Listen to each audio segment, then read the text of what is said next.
दोस्तों नमस्कार। चर्चा के विषय में आप सभी का मैं विश्वपति स्वागत करता हूँ। आज चर्चा के विषय में चर्चा करूँगा सीजेपी के जंतर मंतर पर चल रहे उस कथित आंदोलन के ऊपर। दोस्तों कल 23 जुलाई को 3 महत्वपूर्ण घटनाएं घटी इस जंतर मंतर पर आंदोलन के संदर्भ में। हालांकि कई दिन से महत्वपूर्ण घटनाएं हो रही हैं और वो आप लगातार सुन रहे होंगे। कल शाम पादरियों का एक जत्था जंतर मंतर पर पहुंचा। क्यों है ये महत्वपूर्ण, यही बताऊंगा आपको। उससे पहले कल नीली पगड़ीधारी निहंग सिखों का एक जत्था जंतर मंतर पर पहुंचा।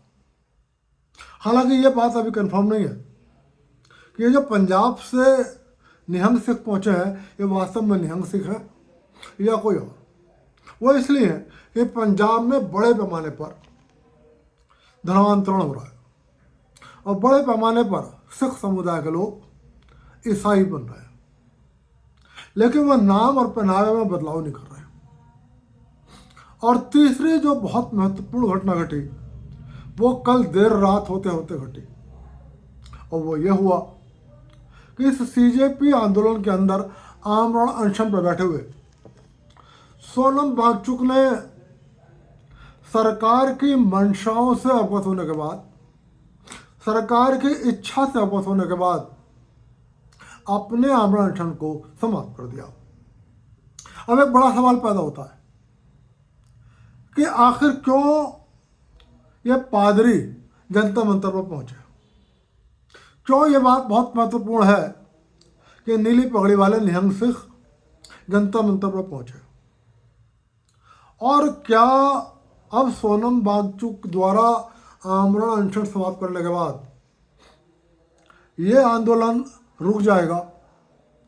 मेरा जवाब है कि आंदोलन फिलहाल नहीं रुकेगा। इस पर भी चर्चा करूंगा। दोस्तों जब ये नीट का पेपर लीक ही हुआ था तब हालांकि सरकार ने तत्काल इस बात को स्वीकार कर लिया कि नीट का पेपर आउट हो गया। उन्होंने ये भी वादा करा कि दोषियों को पकड़ा जाएगा। यह भी वादा करा कि दोबारा परीक्षा होगी, फुल प्रूफ होगी। वो परीक्षा आ गई और परीक्षा का परिणाम घोषित हो गया, लेकिन फिर भी दिल में कसक थी, और वो कसक ये थी कि लगातार पेपर लीक हो रहे हैं, गिरफ्तारियां भी हो जा रही हैं, लेकिन क्या उन गिरफ्तार लोगों को जितने बड़े पैमाने पर वो नुकसान कर रहे हैं उनको दंडित किया जा रहा है। यहां पर आकर कई बार मैं ये सोचता था कि आखिर भारत के प्रधानमंत्री नरेंद्र मोदी उत्तर प्रदेश के मुख्यमंत्री योगी आदित्यनाथ जी से कुछ सीख क्यों नहीं रहे। क्या सीखना था। उत्तर प्रदेश के अंदर भी अपराध लगातार होते थे पिछली सरकारों में। कई बार पुलिस लोगों को पकड़ भी लेती थी, लेकिन उसके बाद भी कानून व्यवस्था, कानूनी जो पेचीदगियों के चलते जो भारत की न्यायिक व्यवस्था है वो अपराधियों को दंडित करने में सब असफल हो रही थी। नतीजा यह है कि जनता का आक्रोश सरकार पर निकलता था कि आपने भले ही दोषियों को पकड़ लिया लेकिन उसको दंड नहीं मिला। होता यह था, हमने देखा होगा, चाहे बलात्कारी हो, चाहे चोर हो, चाहे डकैत हो और चाहे लुटेरा हो, वो कुछ दिनों बाद कानूनी पेचीदगियों का फायदा उठाकर अदालत से छूट जाता था। कई बार वाइज्जत बरी होता था और कई बार वो सबूतों के अभाव में बरी होता था। अब सवाल यह है कि यदि सबूतों के अभाव में हुआ है बरी तब भी सरकार जिम्मेदार है, और यदि कुछ पेचीदगियों का फायदा उठाया है उसने तब भी सरकार जिम्मेदार है। योगी सरकार ने इस गैप को भरा और जनता को विश्वास दिलाने के लिए कि भले ही कानूनी पेचीदगियों का वो फायदा उठाए, क्योंकि न्यायालय सरकार के अधीन नहीं होते, उन्होंने बुलडोजर का इस्तेमाल किया। और जहां जिन मामलों में किसी लंबे मुकदमे की जरूरत नहीं है, जहां दोषी या अपराधी साफ साफ सामने दिखाई दे रहा है कि यह अपराध हुआ है और अमुक आदमी ने अपराध किया है, ये वाला कांड हुआ है और इस आदमी ने ये वाला कांड किया है। वहां योगी बाबा ने बुलडोजर का इस्तेमाल किया और उसकी संपत्तियों पर बुलडोजर चलाना शुरू कर दिया, चाहे उसके बीवी रोए, चाहे उसके बच्चे रोए, चाहे उसके रिश्तेदार रोए, चाहे अपराधियों के समर्थक रोए, लेकिन योगी सरकार ने बुलडोजर चलाना शुरू कर दिया और लोगों की संपत्तियों को खंडा बनाना शुरू कर दिया। इसके दो प्रभाव हुए। जनता में सरकार के प्रति विश्वास बढ़ा, जनता में यह विश्वास बढ़ा कि यदि कोई अपराध करेगा तो वो दंड भी भुगतेगा, न्यायालय से भले बरी हो जाए लेकिन योगी सरकार से बरी नहीं हो सकता। और दूसरी बात, जनता के अंदर कानून के प्रति सम्मान पैदा हुआ और अपराधियों में डर का भाव पैदा हो गया।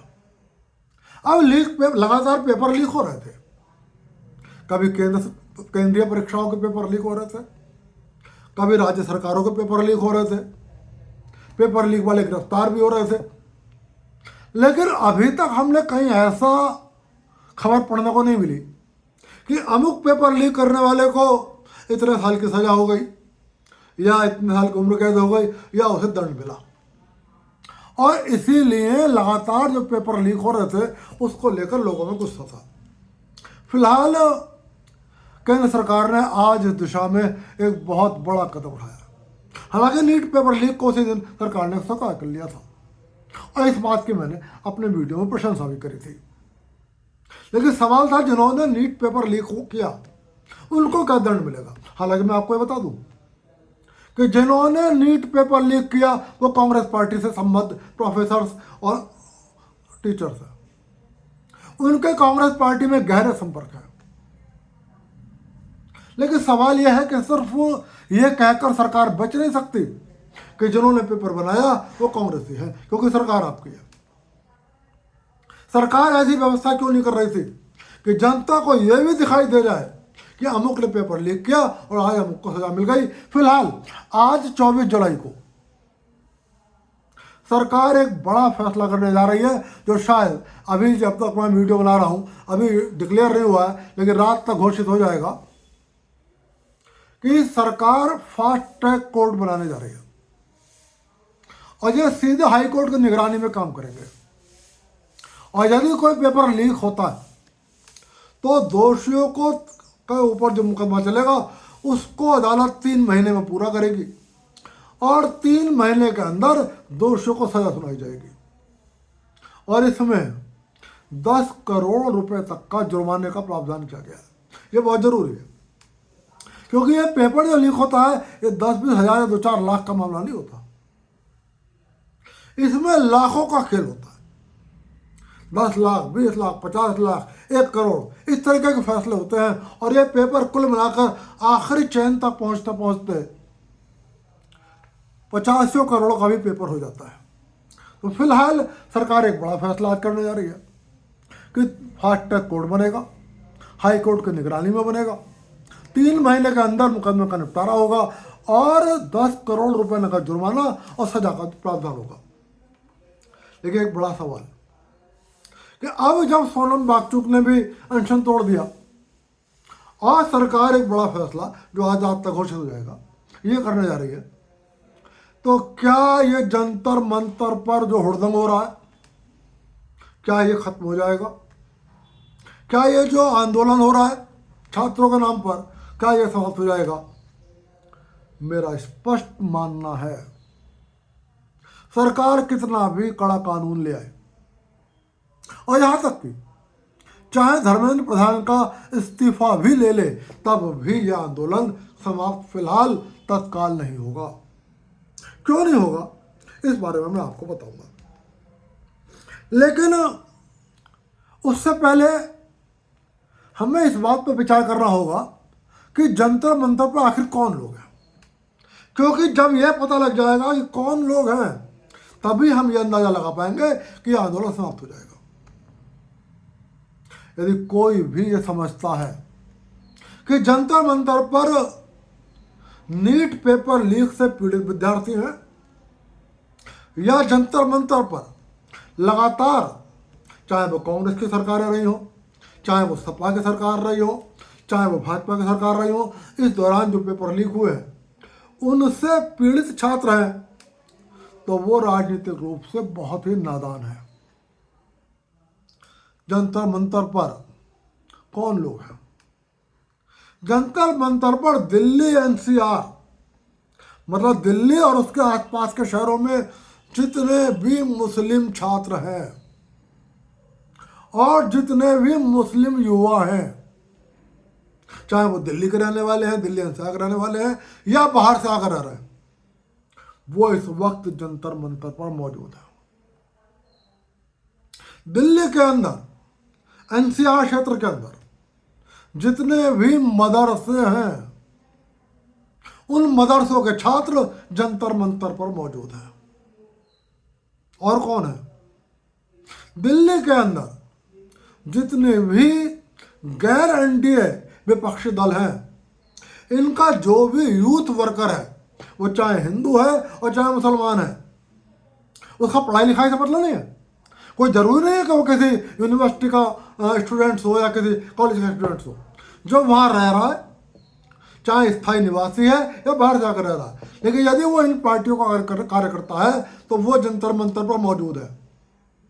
इसके अलावा दिल्ली एनसीआर में जितने भी, चाहे वो इंटर कॉलेज है, चाहे वो डिग्री कॉलेज है, चाहे वो यूनिवर्सिटी है, इसमें जितने भी वामपंथी छात्र संगठन है, चाहे ऑल इंडिया स्टूडेंट फेडरेशन हो, चाहे आइसा हो, चाहे एसएफआई हो, इनके जो भी छात्र हैं, वो चाहे हिंदू हैं चाहे मुसलमान हैं, वो फिलहाल जंतर मंतर पर हैं। यदि कोई मुझसे ये पूछे कि आखिर पेपर लीक से पीड़ित कितने फीसदी छात्र जंतर मंतर पर हैं, तो दोस्तों मेरा जवाब होगा 1% लोग छात्र भी वहां पर मौजूद नहीं है। और इसलिए सरकार पेपर लीक को रोकने के लिए कितने भी कड़े कदम उठाए, उससे इस जंतर मंतर पर मौजूद भीड़ का कोई लेना देना नहीं है। और वो इसीलिए चाहे सोनम वांगचुक अपनी हड़ताल समाप्त कर रहा है और चाहे सरकार कदम उठा रही है, वो फिलहाल इस मसले पर आंदोलन को समाप्त घोषित नहीं करेंगे। आप ये देखिए, इस्तीफा कौन मांग रहा है? धर्मेंद्र प्रधान का। वो राहुल गांधी मांग रहे हैं जिनकी जब राजस्थान में सरकार थी तब एक नहीं, दो नहीं, 12 पेपर लीक हुए। कुछ लोगों ने तो 12 पेपर से ज्यादा का डाटा दिया है। और तब प्रियंका वाड्रा का एक वीडियो सोशल मीडिया पर वायरल है, जो कल मैंने अपने फेसबुक अकाउंट पर भी डाला है। इसमें उन्होंने खुद माना है कि अशोक गहलोत की सरकार में लगातार पेपर लीक हो रहे हैं और अशोक गहलोत की सरकार उस पेपर लीक को रोकने में असफल है। वो जो राहुल गांधी ये कह रहे हैं कि नीट का पेपर लीक हो गया, इसलिए धर्मेंद्र प्रधान इस्तीफा दें। और कौन मांग रहा है? अखिलेश यादव। अब आप सपा के कार्यकाल पर आ जाइए। याद करिए, उत्तर प्रदेश में इंटरमीडिएट तक के स्कूलों में नकल को लेकर सिर्फ उत्तर प्रदेश में नहीं, राष्ट्रीय स्तर पर नहीं, अंतर्राष्ट्रीय खबरें बन रही थी कि शिक्षा व्यवस्था उत्तर प्रदेश में खत्म है। राजनाथ सिंह उत्तर प्रदेश के मुख्यमंत्री थे, वो एक कड़ा कदम लेके आए और उन्होंने कहा कि जो नकल करने वाले विद्यार्थी हैं, यदि वो नकल करते हुए पकड़े गए, उनके खिलाफ पुलिसिया कार्रवाई भी होगी और बाकायदा एफआईआर दर्ज की जाएगी। मुलायम सिंह यादव बढ़ गए, जो सपा के प्रमुख है, अखिलेश यादव के पिताजी हैं, मतलब स्वर्गीय हैं, उन्होंने इस नकल विरोधी अध्यादेश की कड़ी निंदा करी। उन्होंने अप्रत्यक्ष रूप से माना कि नकल छात्रों का अधिकार है और उन्होंने घोषणा कर दी कि यदि उनकी सरकार बन गई तो वो पहले 15 मिनट के अंदर इस नकल विरोधी अध्यादेश को रद्द कर देंगे।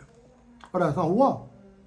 जैसे ही मुलायम सिंह यादव की सरकार बनी, उन्होंने प्रयागराज में बैठकर उस नकल विरोधी अध्यादेश को सरकार बनते ही अपने वादे के मुताबिक रद्द कर दिया। जब अखिलेश यादव मुख्यमंत्री बने, उन्होंने एक अनिल यादव नाम के अपराधी व्यक्ति को, जिसके खिलाफ हत्या तक का मुकदमा दर्ज था, जो 302 का अपराधी था और सिर्फ एक मुकदमा नहीं था, उस पर 6 या 8 से ज्यादा FIR थी, उसको Uttar Pradesh public service commission का अध्यक्ष बना दिया। मुझे आज भी याद है जब नोटबंदी चल रही थी, मेरे शहर के एक राष्ट्रीयकृत बैंक में बहुत सारे छात्र एक खाते में 2-2 लाख रुपए जमा कर रहे थे। मेरी जानकारी में भी ये इशू आया। उन्होंने कहा कि जब हम इलाहाबाद जाते हैं तो वहां हमें एक अकाउंट नंबर दिया जाता है कि इसमें फिलहाल आप 2 लाख रुपए जमा कर दो और बाकी सब सेटलमेंट बाद में होगा। मैंने एक बार खुद उस बैंक अकाउंट को टटोलने का प्रयास किया।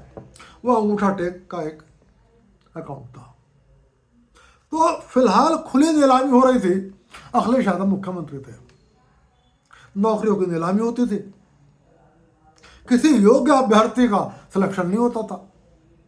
पैसा और जातिवाद और इन सब से ऊपर अखिलेश यादव परिवारवाद हावी था। आज वो अखिलेश यादव कह रहे हैं कि नीट का पेपर लीक हो गया, इसलिए धर्मेंद्र प्रधान त्याग पत्र दे, प्रधानमंत्री नरेंद्र मोदी इस्तीफा दें। तो दोस्तों, इनका इतिहास देखो, इनका शिक्षा से कोई लेना देना नहीं है, इनका लेना देना है राजनीति से। सवाल यह इस्तीफा क्यों मांग रहे हैं और क्यों मैं कह रहा हूं कि आंदोलन रुकेगा नहीं।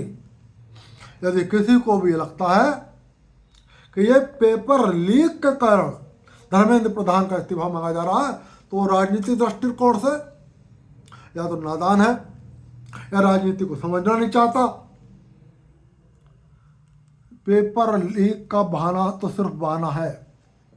असली कारण जिसकी वजह से धर्मेंद्र प्रधान का इस्तीफा मांगा जा रहा है, उसके 2 बड़े कारण हैं। पहला यह है कि एक नई एजुकेशन पॉलिसी के तहत धर्मेंद्र प्रधान ने हर स्कूल में भारतीय भाषाओं को पढ़ाना कंपलसरी कर दिया है और यह बात पूरे देश के मिशनरी स्कूलों को, ईसाई धार्मिक संस्थाओं द्वारा संचालित शिक्षा संस्थानों को स्वीकार नहीं है कि भारत के अंदर भारतीय भाषाओं में पढ़ाई हो।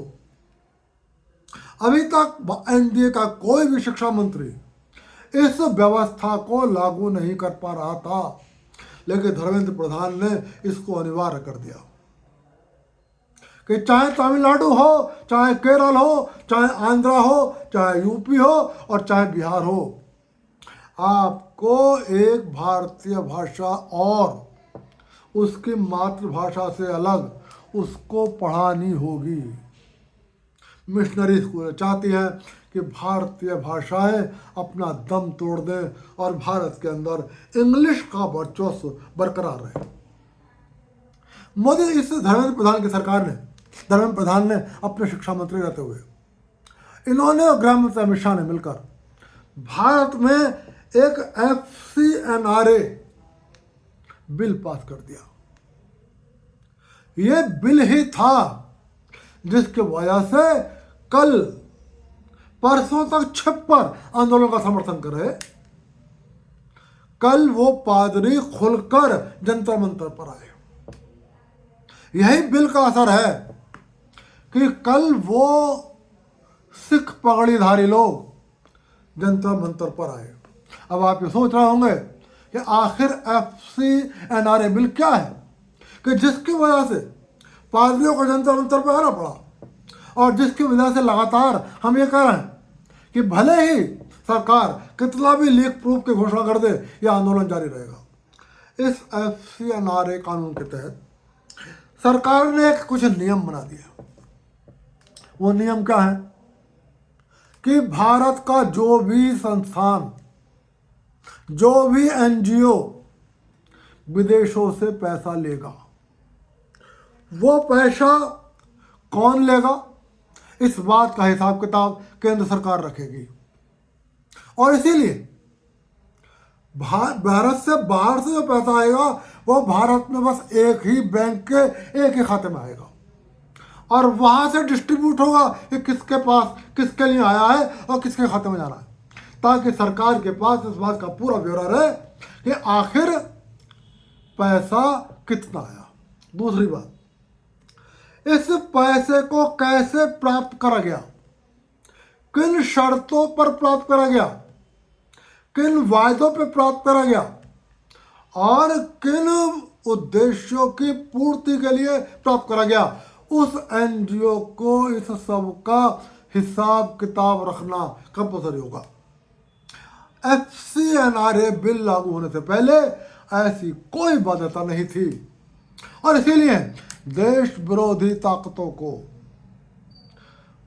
और भारत में धर्मांतरण करा रही ताकतों को लगातार पैसा मिल रहा था, और केंद्र सरकार उसको नियंत्रित नहीं कर पा रही थी। और ये तमाम कुछ एनजीओ भारत के अंदर देश विरोधी गतिविधियों में संलग्न थे। माना जाता है कि पूरी आप पार्टी, उसके तमाम जितने भी नेता हैं, ऐसे ही एनजीओ संचालित करते हैं। हालांकि बस आप पार्टी में ही ऐसे लोग हैं ऐसा नहीं है, लगभग अधिकांश राजनीतिक दलों में ऐसे लोग हैं जो देश के हितों पर विदेशों से पैसा प्राप्त करते हैं, और चूंकि कहीं हिसाब किताब नहीं था, कहीं कोई व्यवस्था नहीं थी, इसलिए बेरोक टोक पैसा प्राप्त कर रहे थे।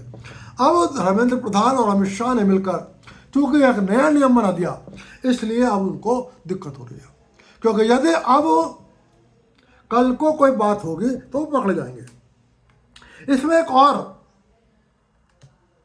बहुत महत्वपूर्ण चेंज करा गया कि यदि कल को वो एनजीओ देश विरोधी गतिविधियों में लिप्त पाया जाता है या लोगों को धोखा देकर, लालच देकर धर्मांतरण वाली गतिविधियों में पाया जाता है, और ऐसा पाया जाने के कारण यदि उसके एनजीओ का लाइसेंस निलंबित होता है या उसका लाइसेंस रद्द घोषित हो जाता है, तो उस एनजीओ की जो संपत्तियां हैं वो सरकार अपने प्रबंध में, अपने कब्जे में ले सकती है, और उन संपत्तियों पर का प्रबंध करने के लिए एक अधिकारी की नियुक्ति कर सकती है। ये वो दिक्कतें हैं जिसकी वजह से जंतर मंतर पर यह आंदोलन चल रहा है, क्योंकि अब तक ऐसे कुछ नहीं था। मैंने आज मान लिया 50 करोड़, 100 करोड़, 150 करोड़ प्राप्त कर लिया, और भारत के अंदर कहीं दंगा फैला दिया, भारत के अंदर किसी समुदाय को या किसी जाति को हथियार बांट दिया कि भाई तुम्हें अमुक समय पर, अमुक कॉल पर, अमुक जगह पर दंगा करना है, या मैंने भारत के अंदर किसी धर्म के लोगों को पैसा देकर धर्मांतरित करा दिया किसी भी कारण से, और कल को मेरा लाइसेंस निलंबित हो जाए तब भी मुझ पर कोई फर्क नहीं पड़ता। और यदि कल तक ये व्यवस्था थी कि मान लो 100 करोड़ आया और मैंने 75 करोड़ खर्च कर दिया, और 25 करोड़ रुपए से अपनी एक फैक्ट्री डाल ली, 25 करोड़ रुपए से मैंने कोई अपनी आलिशान कोठी बना ली, तब भी कल को मेरा लाइसेंस रद्द हो जाए कोई बात नहीं, क्योंकि 25 करोड़ रुपए से मैं अपनी कोठी बना चुका हूँ, संपत्ति खरीद चुका हूँ या कोई फैक्ट्री डाल चुका हूँ। लेकिन अब ऐसा नहीं हो सकता। यदि आपने आज प्राप्त करा और 5 साल बाद आपका लाइसेंस रद्द होता है, और 5 साल बाद भी सरकार आपने जो इन 5 सालों में चंदा प्राप्त करा है उस चंदे से जो संपत्तियां बनाई हैं, कोई व्यापारिक संपत्तियां बनाई हैं, निजी संपत्तियां बनाई हैं, या एनजीओ के नाम पर जो संपत्तियां बनाई हैं, उन संपत्तियों को कब्जा करने का और प्रबंधन करने का अधिकार केंद्र सरकार के पास होगा। ये बहुत बड़ा कारण है इस जंतर मंतर पर चल रहे आंदोलन का, और इस सब से जो विदेशी फंडिंग है वो रुक जाएगी। और दोस्तों इसीलिए मैं कह रहा हूं कि जंतर मंतर पर कोई छात्र नहीं है। आप एक बार ये चाहो तो जंतर मंतर पर भी जाकर देख लो। मैं ऐसे 50 रेपुटेड लोगों का पढ़ चुका हूं जो सिर्फ ये देखने के लिए जंतर मंतर पर गए आखिर वहां है कौन। बहुत सारे ऐसे पोस्टर्स वहाँ दिखाई दे रहा है कि मैं अपने वीडियो में उनका वर्णन नहीं कर सकता, वो आप भी देख रहे होंगे। कितनी अश्लील भाषा का इस्तेमाल किया जा रहा है, मीडिया को रोका जा रहा है, देश विरोधी बातें की जा रही हैं, सारे बुत गिराए जाएंगे, नाम रहेगा अल्लाह का। ये जंतर मंतर के मंच पे हो रहा है। हिंदू धर्म को गालियां दी जा रही हैं, भारत माता को अपमानित करने का प्रयास किया जा रहा है, भारत के टुकड़े होने की बात करी जा रही है, उमर खालिद के पक्ष में नारे लगाए जा रहा है, शरीर इस्लाम के पक्ष में नारे लगाए जा रहा है। क्या ये नीट वाले छात्र कर रहे हैं? क्या आपको ये लगता है कि ये जो पेपर लीक हो रहे हैं एग्जाम्स के या किसी एग्जाम के, वो छात्र कर रहे हैं? सच तो ये है कि जिस दिन सरकार ने कह दिया फुल प्रूफ परीक्षा होगी, सरकार दोषियों को बख्शेगा नहीं, उसी दिन छात्र अपनी दोबारा परीक्षा में लग गए। और अभी नीट को जिसने टॉप किया है, हरियाणा के बच्चे ने, उसने कहा कि मैं प्रोटेस्ट में क्यों जाऊं। जब सरकार ने मान लिया कि पेपर लीक हो गया, अपनी गलती मान ली, और सरकार ने वादा कर दिया कि वो कठोर कार्रवाई भी करेगी और दोबारा पेपर भी कराएगी, तो मैं दोबारा से परीक्षा देने के लिए, अपने नंबरों को सुधारने के लिए पढ़ाई में क्यों ना जुट जाऊं। तो दोस्तों, छात्र अपनी पढ़ाई में लगे हुए हैं। विश्वविद्यालय के सिर्फ वो छात्र जो वामपंथी संगठनों से जुड़े हुए हैं या सक्रिय रूप से विपक्षी दलों से जुड़े हुए हैं, इसलिए वो वहाँ मौजूद हैं। इसलिए मेरा ये मानना है कि फिलहाल चाहे सोनम वांगचुक अपना अनशन समाप्त कर दे, चाहे केंद्र सरकार धर्मेंद्र प्रधान का इस्तीफा ले ले, जिसकी कोई जरूरत नहीं है, चाहे केंद्र सरकार इतना कड़ा कदम जिसके बाद चल रही आज रात तक उठ जाएगा वो उठा ले, तब भी सीजेपी का आंदोलन समाप्त नहीं होगा। क्योंकि सीजेपी का आंदोलन छात्रों के लिए नहीं है, सीजेपी का आंदोलन धर्मेंद्र प्रधान के इस्तीफे के लिए नहीं है, सीजेपी का आंदोलन गृहमंत्री अमित शाह के इस्तीफे के लिए नहीं है। सीजेपी का आंदोलन इस बात के लिए है कि FCNRA बिल रद्द किया जाए। सीजेपी का आंदोलन इस बात के लिए है कि विदेशी फंडिंग से रोक हटाई जाए।